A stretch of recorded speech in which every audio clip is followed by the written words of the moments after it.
Hello and welcome to Daily Tech Tutor. In this video, I'm going to teach you how to use AI to summarize long PDFs instantly. If this tutorial helps you, then consider subscribing and liking the video.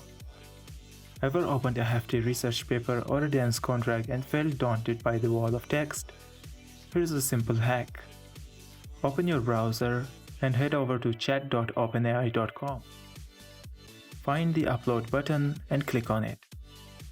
Drop in your PDF or any other file that contains the text.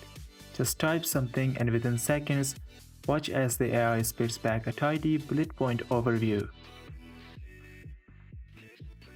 Want more depth? Follow up with prompts such as summarize all of the points, and the AI will zoom in on exactly what you need.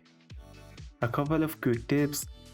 You should rename your PDF before uploading so it's easy to spot in your chat history. And don't hesitate to refine your prompts for precision. With this workflow, upload, prompt, summarize, you will breeze through any lengthy document in no time.